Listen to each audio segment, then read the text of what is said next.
The following program contains coarse language.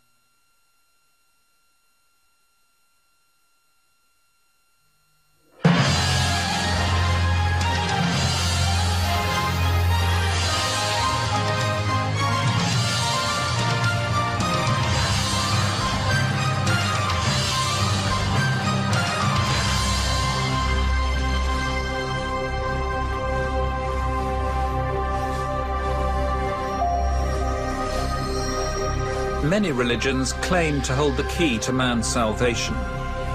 Scientology is no exception.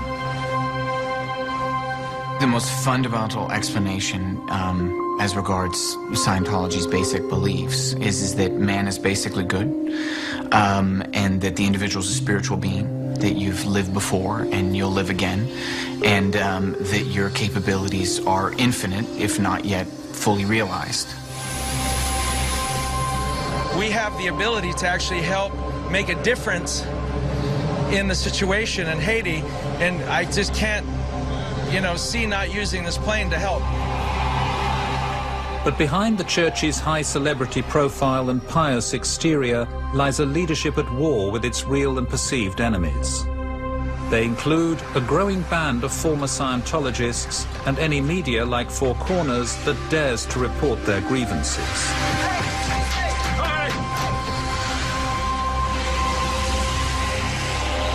That was a private investigator who's been following us all night long. In recent months, a storm has erupted around Scientology. In Australia and overseas, the church stands accused of breaking the law and destroying families. Its critics are growing in strength and numbers, openly challenging the church over how it treats its adherents and punishes them.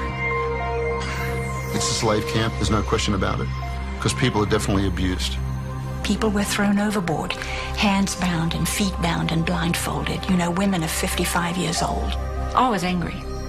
Don't get me wrong, if I could have gone up there and King hit the very individual that signed my daughter to scrubbing out a dumpster, I would have been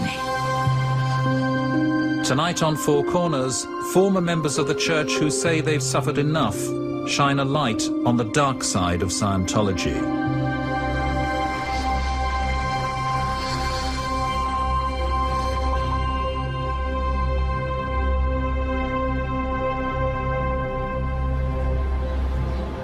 In 1968, a British camera crew caught up with an eccentric middle-aged captain on his boat, the Royal Scotsman. The American was L. Ron Hubbard, and he'd made a name for himself as the founder of Scientology. The subjective name means skio, which means knowing how to know in the fullest sense of the word, ology, which is study of. So it is actually study of knowingness. That is what the word itself means. When this interview was filmed, Hubbard was in trouble with authorities around the world. In the United States, the tax authorities were after him, and his followers stood accused of practicing mind control techniques. Do you ever think that you might be quite mad? Oh, yes. The one man in the world who never believes he's mad is a madman. These are no ordinary seamen. Their allegiance and devotion to the mysterious man is total. To them, he is my Commodore.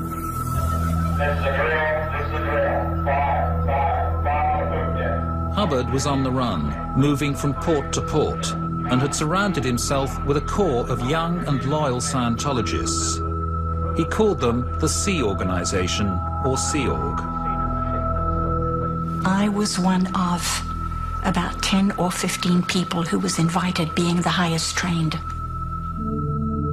Hannah Eltringham Whitfield was an early member of Sea Org, and Hubbard rewarded her loyalty by appointing her captain of 2 ships. She remembers him as a complex, contradictory figure. He appeared a quite distinguished, normal-looking, middle-aged person. Did you and your fellow adherents in the church see him as some kind of savior? Very definitely, yes. But there was a dark side to L. Ron Hubbard. Behind the jovial smile lay a taste for extreme forms of discipline.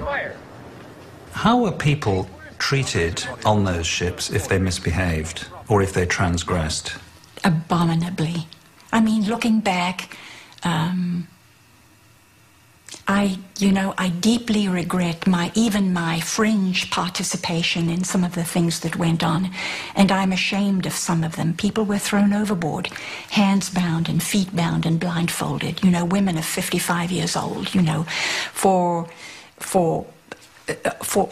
running a process incorrectly, a counseling technique incorrectly in an auditing session. These people would be rescued. But Hubbard exercised absolute authority over his crews, and those who crossed him risked being consigned to a punishment group he called the RPF, the Rehabilitation Project Force. They were dressed in rags, they were filthy, they weren't even allowed to bathe except maybe once a week, and their food would be served to them in slop buckets, and they would eat out of those slop buckets on the deck with their hands. And, looking back at something like that, there's no way anyone can justify not saying something, not doing something, yet not one of us spoke out, not one of us did anything. Hubbard's culture of unwavering obedience and extreme discipline survived his own passing in 1986 and continues to the present day, under the leadership of his successor, David Miscavige. In Australia, the movement Hubbard founded has had a stormy passage. After being banned in 3 states in the 1960s, Scientology achieved the legal status of a religion in 1983, allowing it to be tax-exempt. Now, there are calls for its status to be reviewed. There definitely needs to be an inquiry into the church's status, because it's not really a church. It may have a philosophy that's religious, but it's strictly business.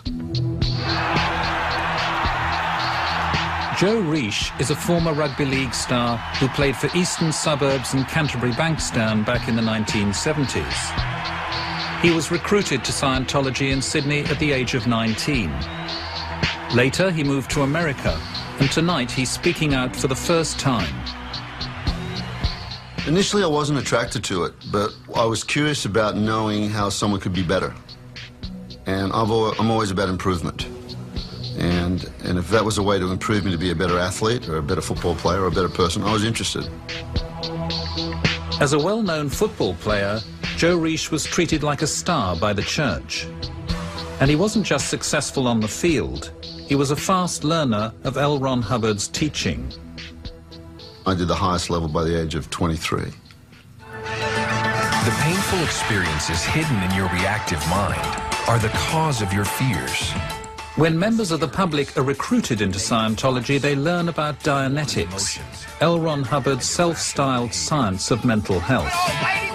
What would life be like if all of the pain you've experienced no longer affected your abilities, emotions, and behavior? You would be yourself, free to enjoy life and reach your full potential. In short, your mind would be clear. That is the goal of Dianetics. But learning Dianetics costs money. Joe Reish calls it the bait and switch. What they don't tell you is that if you want to go clear, which is what Dianetics sells, that's a $35,000 to $75,000 project. You don't know that. So there's your first bait and switch. You buy a $3 book, and it's going to cost you 50 to 75 grand. Some Scientologists pay even larger sums to move from Dianetics onto Scientology's more advanced spiritual pathway, the Bridge to Total Freedom. The Bridge contains a series of levels designed to increase your spiritual powers. Once you go clear, they say, well, forget about that. You need to go spiritually free. Well, hang on, I just got in to get rid of the mind. Now you tell me I got to go spiritually free, and there's another switch. But they don't tell you that's going to cost you as well. And there's this whole route all the way through the top. Oh, that'll run you 150 to 250 grand. How much did you spend in all? Well, prior to the marriage and with the marriage, I would say a total between my wife and I at the time, maybe $400,000 to $500,000. I'll just stack these in here. Okay, when you shift over, I'll start stacking. One Australian family who fell foul of the hard sell were the Andersons from Canberra. Now they've left the church, this is their third trip to the rubbish tip to offload their stock of Scientology materials. Many thousands of dollars, eh? Have the tips open today. As public Scientologists trying to master the teachings of L. Ron Hubbard, they found themselves deluged with phone calls asking them to buy more and more of his books. Well, they might. It'll be too late. We were receiving up to 250 phone calls a fortnight to buy books. If not to buy books, to donate books. If not to donate books, it's to buy a second set, you know? It is an enormous commercial enterprise, isn't it? No, it's a religion. It's a large international religion that you know is exactly that, a religion. But it makes an awful lot of money. Well, the church is definitely the beneficiary of its parishioners and people who feel strongly about their religion and choose to give back to it and give to the planet as a result. What many parishioners never discover, unless they pay to work their way up the bridge, is that L. Ron Hubbard, a prolific author of science fiction, wrote a secret scripture in 1967. In it, he describes how an evil intergalactic warlord called Xenu visited Earth millions of years ago, and the spirits or body thetans of people he killed are the cause of many of mankind's spiritual ills. I was one of the first people who was introduced to and read the materials and was expected to start exorcising these body thetans, the body spirits, from my body. I couldn't believe the material, yet I knew I had to for my own survival and for my own eternal salvation. By 1985, Scientology's elite unit, the Sea Org, was back on dry land, and Joe Reish joined up in Florida to work for the church full-time. There, he married a fellow Scientologist. How much were you paid? At the time, I was paid $20 a week. Bit of a come down from your football days. Exactly. I mean, the hourly rate was into the maybe 12 to 15 cents an hour, but you know, at that time we didn't consider it because we were getting fed and we had some birthing, despite the fact that it wasn't the greatest. We felt that we were at least contributing to something. Everyone who joins the Sea Org signs a contract for 1 billion years, making a commitment to return and serve the church for endless lifetimes to come. Joe Reish was the go-to man when wealthy donors who were disillusioned with Scientology wanted their money back. I was their #1 boy in Florida for doing all of these, let's call it resolutions and solving those problems. In 1986, Joe Reish and his wife took steps to leave the Sea Org. Later, they divorced, but they and their children remained Scientologists.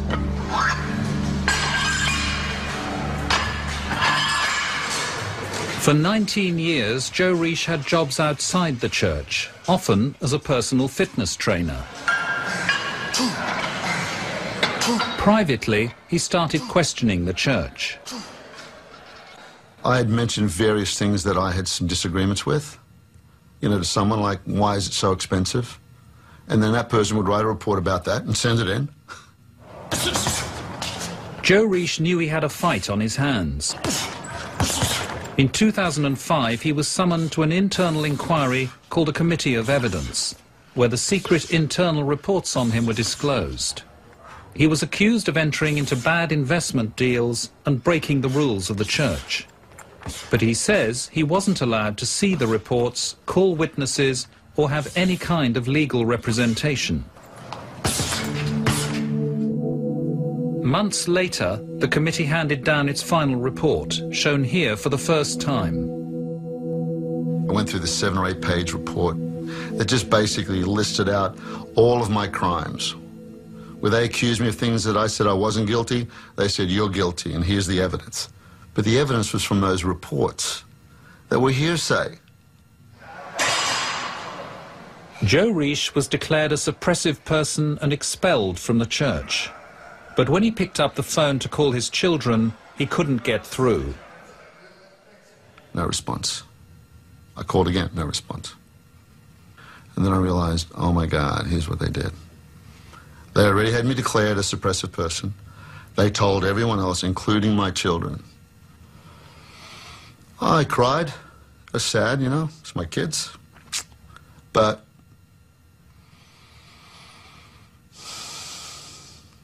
you don't do that to a parent. You don't do that. So. Did you talk to your kids after that? Mm-hmm. A spokesperson for the children told Four Corners that claiming that the Church of Scientology is the reason for a disconnection from his children does not tell the entire story. Joe decided long before 2005 by his own actions to separate himself from his family, an assertion that Joe Risch denies. Why was Joe Risch declared a suppressive person? I have no idea. I have no idea. It's news to me. I actually know Joe Risch. I remember meeting him many years ago. He was somebody that I knew personally when I first started working for the church. In fact, I had no idea he'd even been expelled from the church.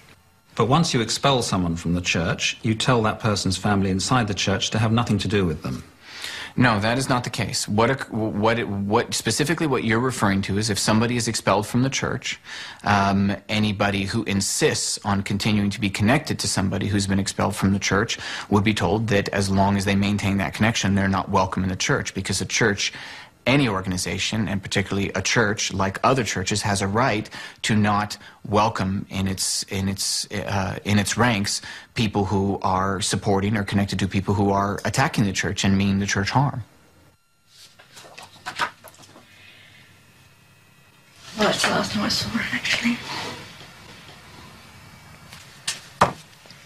In Australia, other families have experienced the intense pain of disconnection from their children in the church.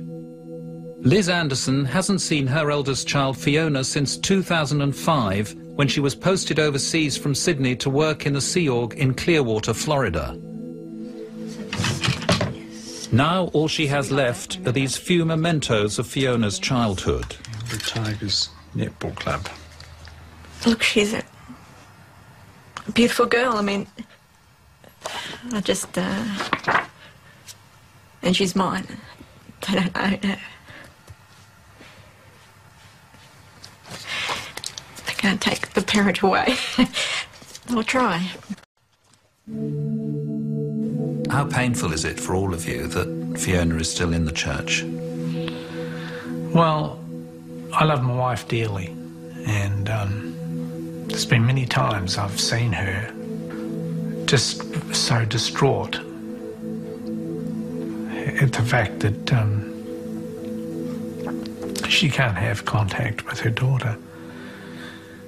It's a very cruel doctrine, a very cruel policy to separate family members from each other on pain of being expelled from the church.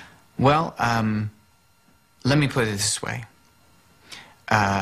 Considering just in the last couple of days and on my last trip to Clearwater, I saw Miss Peachy walking down the street. I believe, come to think of it, the street that she was walking down, I saw 2 or 3 payphones that she most capably could have stopped, picked up the phone, and called whomever she wished to speak with. So if she wanted to speak to her mother, I am sure she's perfectly capable of doing so. Fiona Peachy, who is now 25 years old, has told Four Corners that while she loves her mother, she can't have any contact with her while her mother insults her religion. You want a cup of tea? The Anderson family's involvement with Scientology goes back 27 years. How's your day? Liz and James were both married before, and they spent their early adult lives in the Sea Org. When they became a couple, they fled the Sea Org and were expelled from the church. That is, as a Scientologist, quite degrading. You know, your children are told you're a suppressive person. It's busy in this kitchen today. A lot of action happening. For years after being expelled, the Andersons worked to get back into favour with the church. Sure, I didn't make a roll for you. Eventually, they were allowed back in as public Scientologists. And when Fiona was 14 years old, the Sea Org came asking for her. You're indoctrinated as a parent that the best thing for your child, to save them, is to pull them out of the school system, because they're corrupt, and put them either in the Sea Org, which would be ideal, or working in an org, a lower organisation. Scared of the consequences if she refused, her mother took Fiona to Sydney. She's got the biggest brown eyes, Fiona, and they just melt your heart. And she looked at me, and she had signed the billion-year contract. She said, "But can I just come home, Mum?" And I said to her, "Don't ever ring me and say you want to come home, because I can't do that for you, because you'll be declared a suppressive person if I take you."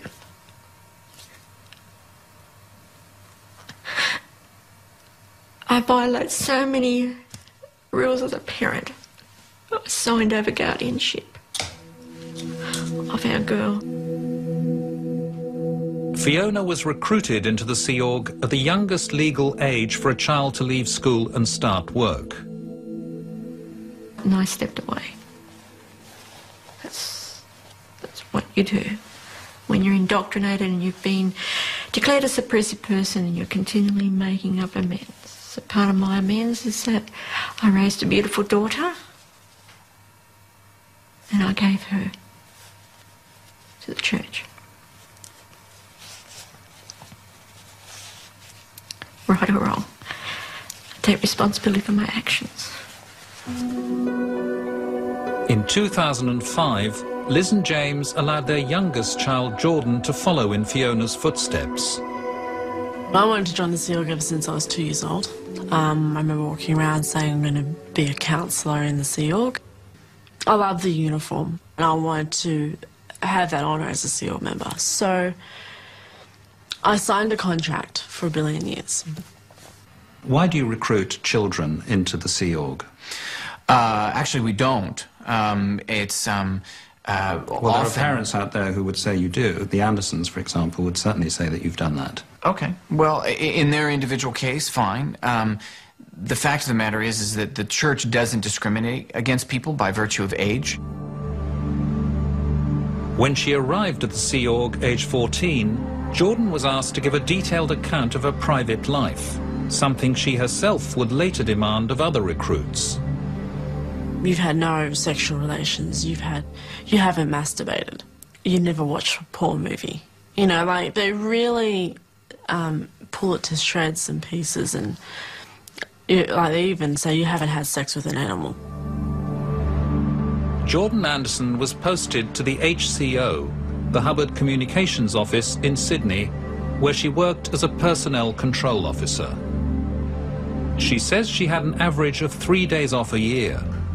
The job carried great responsibilities, the pay was minimal, and the hours excessive.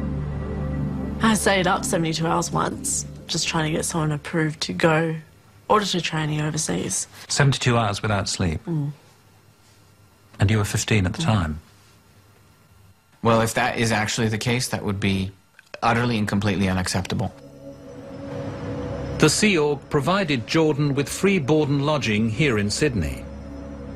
But her work involved long hours, and once, she says, when she failed to recruit a member of the public, she was severely punished. She was told to scrub out a dumpster. We didn't have any gloves, we had no masks. I was in my uniform pants and an old t-shirt. But there was no OH&S. I mean, they were violating every single point that I know of OH&S. And I was there until 2 o'clock in the morning. It was just putrid. I couldn't believe it. I would never do that to somebody. When Liz Anderson heard what had happened to her daughter, she was incensed. I was angry. Don't get me wrong, if I could have gone up there and king hit the very individual that signed my daughter to scrubbing out a dumpster, I would have been there. Was I angry? You betcha. Was that gonna drive me to make a point? You betcha. Is that why I'm here today? Yes, it is. It sounds ridiculous and extreme. I question its credibility. I question its veracity. I don't know who Jordan Anderson is, and I don't know when that occurred. I don't know who it was involved in it, or why it is she would have done that. Jordan Anderson's experience is echoed by another young woman on the other side of the world in Los Angeles. Laura DeCrescenzo is one of a small group of former Scientologists who are taking the church to court in America for alleged violations of workplace legislation. Like Jordan Anderson, Laura says she had to work excessive hours and was once asked to scrub out a dumpster. Someone came up to me and said, okay, you need to come downstairs with me. So we went downstairs, and she handed me a toothbrush and said, you need to clean this dumpster with a toothbrush. And I said, no. I said, you got to be kidding me. No, I'm not going to do that. Laura DeCrescenzo has backed her allegations with sworn statements, and other former Scientologists have as well. The church accuses the American litigants of lacking credibility and having ulterior motives. You're taking the church to court. Why are you doing that? My lawsuit covers human trafficking, labor law violations, and forced abortions. And there's many reasons. I mean, obviously, I came to realize that if no one ever has the strength to stand up and say the truth of what went on, then it will only continue and get worse. My court case in the United States is basically alleging that they should be paying minimum wage.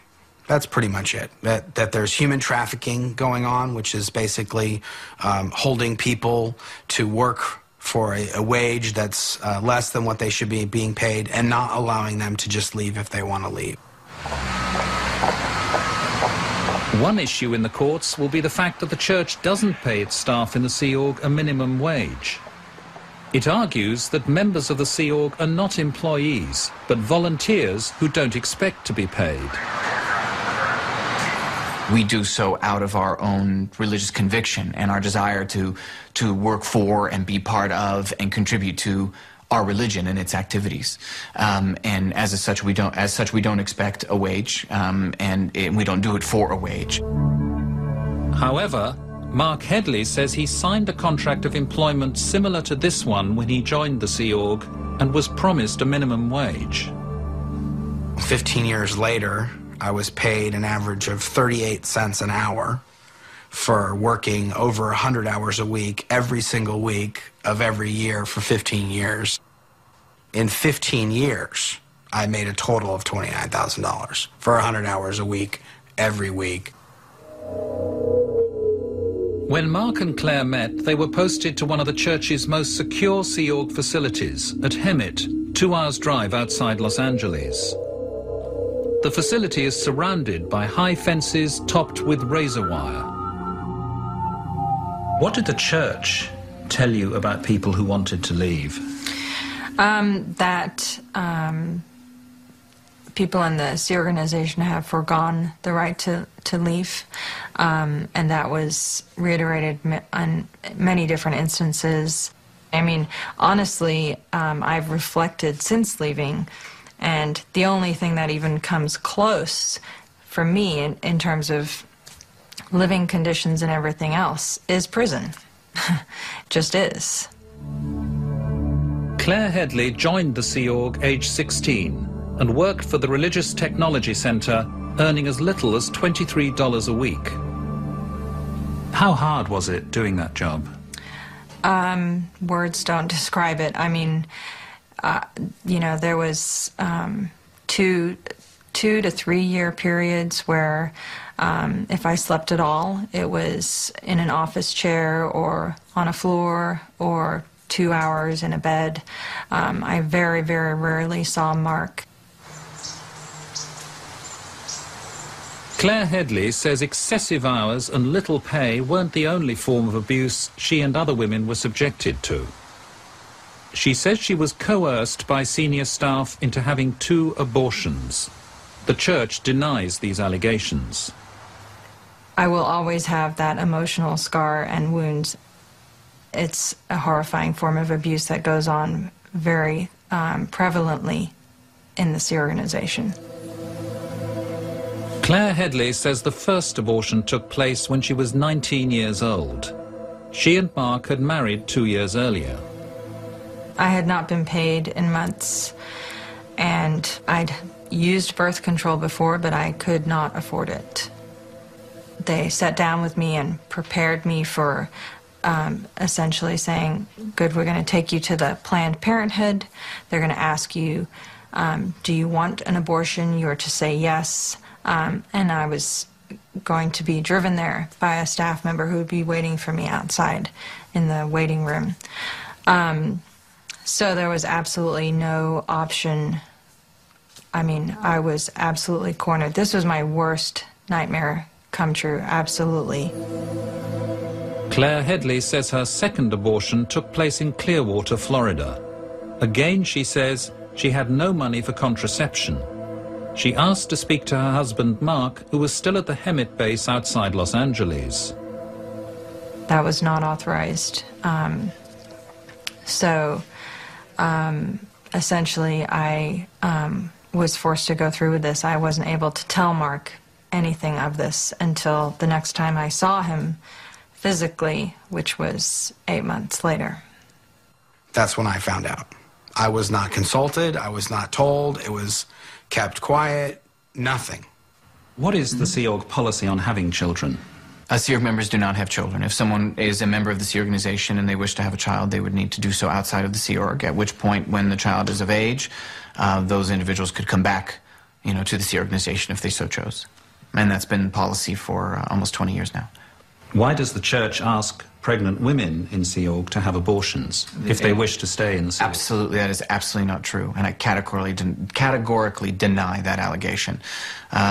The Church of Scientology would, under no circumstances, and it is certainly has no reflection in church policy, tell a woman what to do with her body, tell a woman what to do with regards to her child, her pregnancy, her family, or any such thing. Right. This, though, is exactly what many women allege. Claire Headley says she knows of about 40 other women in the Sea Org who say they've been pressured into having abortions. Good boy.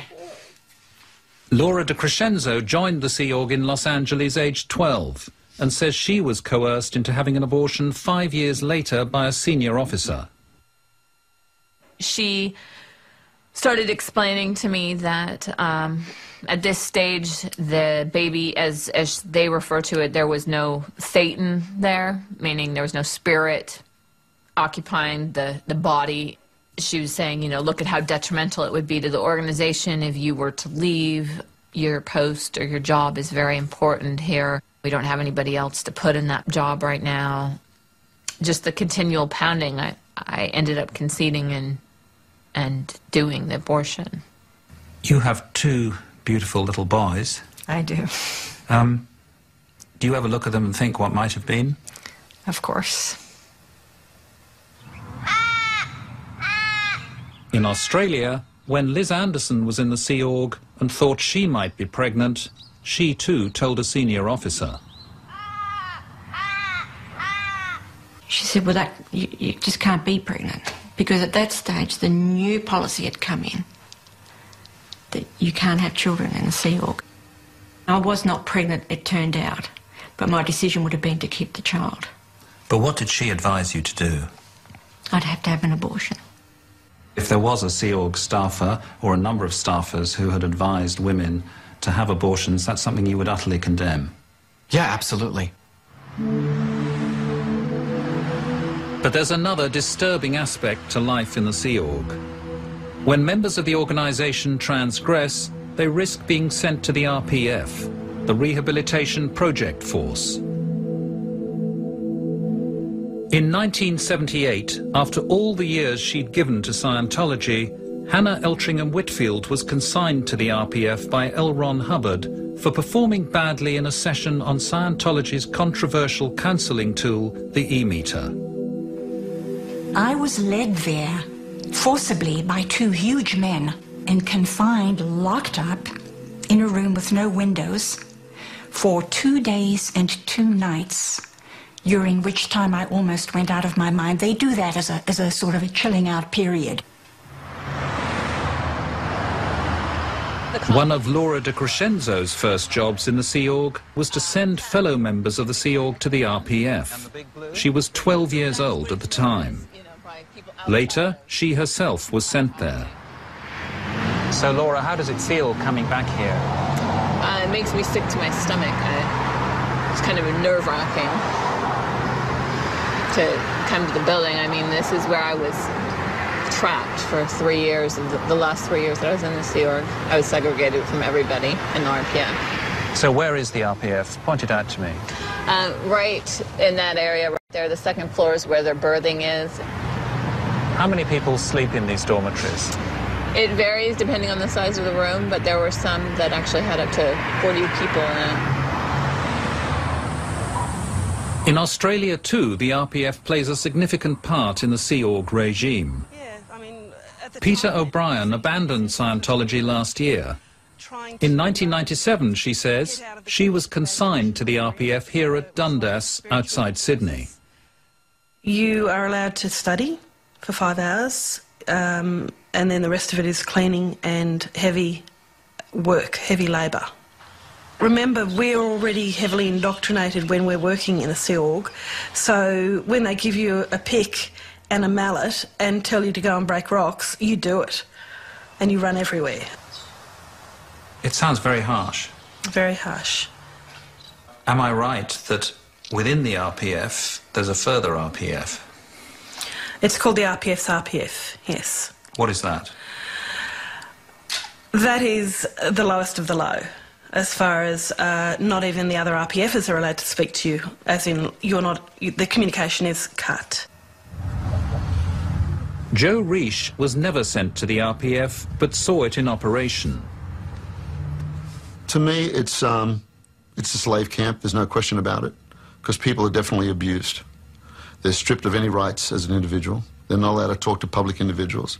They have to run from one station to another. No walking, no slow pace, it's movement. What it really is a breakdown of the spirit. The Rehabilitation Project Force is a program within the Church's religious order whereby Sea Org members who burn out on their jobs or are failing or incapable of or not performing well in their functions can be given the voluntary opportunity to have a period of reflection, rehabilitation, redemption, making of amends within the religion as an alternative to being expelled from the Church's religious order. So it's a punishment, in fact? Absolutely not. The Rehabilitation Project Force is one of the oldest religious traditions. It's almost as old as religious orders themselves. In correspondence with Four Corners, you described it as a private religious retreat. That's correct. Tommy Davis says that the RPF is a private religious retreat.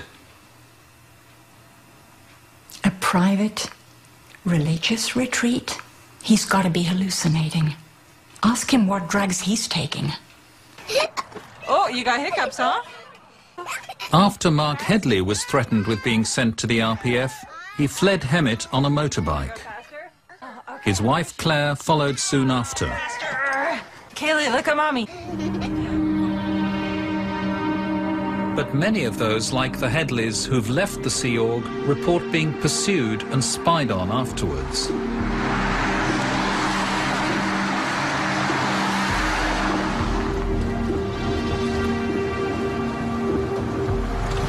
I'm driving down Sunset Boulevard in Hollywood, and I noticed a Ford F-150 that was following alongside me. When we filmed with Mark Headley in Los Angeles late one night, we were tailed by a car. I I left in 2005, and I've had a good 4 years of experience in being followed by private investigators sent by Scientology. So it's a bit odd. I mean, I'm driving my kids to school, and I have a private investigator following me. It's I've had private investigators show up at my place of business. I've had private investigators camped outside my house day and night. My garbage has been dug through.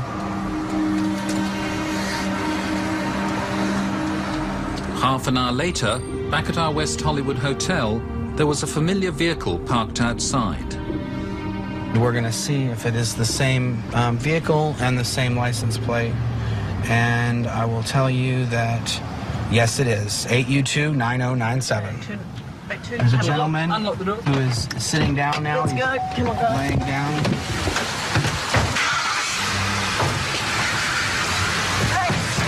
Hi!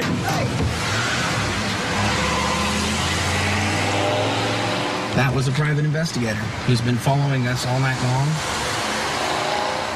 Is it possible that a church attorney hired a private detective to follow Four Corners and Mark Headley while we were filming? Is that possible?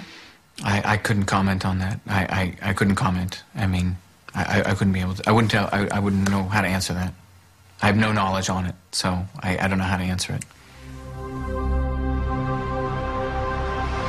This week, Australia's Senate is expected to vote on whether to launch an inquiry into the alleged abuses against Australians that have taken place within Scientology's organisation. Around the world, the Church faces challenges in the courts, in parliaments, and from charitable authorities unconvinced that it was established for the public benefit. Liz and James Anderson, along with other ex-Scientologists, are considering pursuing a class action aimed at getting their money back. Their own claim totals around $650,000. Last year, Liz and James Anderson finally lost patience with the church. Fiona had gone for good, and they were determined that Jordan should not disappear as well. They learned that Jordan, who was unhappy in the Sea Org and wanted to leave, was to be sent out of the country to Florida the very next day. How did you react? I said, there's no fucking way that's going to happen. How the fuck does that work? And I was pissed off. And I wasn't going to pull any punches on it. I said, there's no way that this is going to happen. After giving a deadline to the church to allow their daughter to leave, Liz Anderson drove to Sydney and sat outside in her car for 4 days, waiting for Jordan to emerge. Jordan says she was interrogated throughout that period, undergoing repeated security checks. They would interrogate me for over 12 hours in session, check-checking me, trying to find my indiscretions against the church. Finally, she was shown the door, emerging into her mother's arms at 10 minutes to midnight. It's a moment Liz Anderson will never forget. I just couldn't believe it, that I had the girl. And it was a moment of, oh my God, we're free.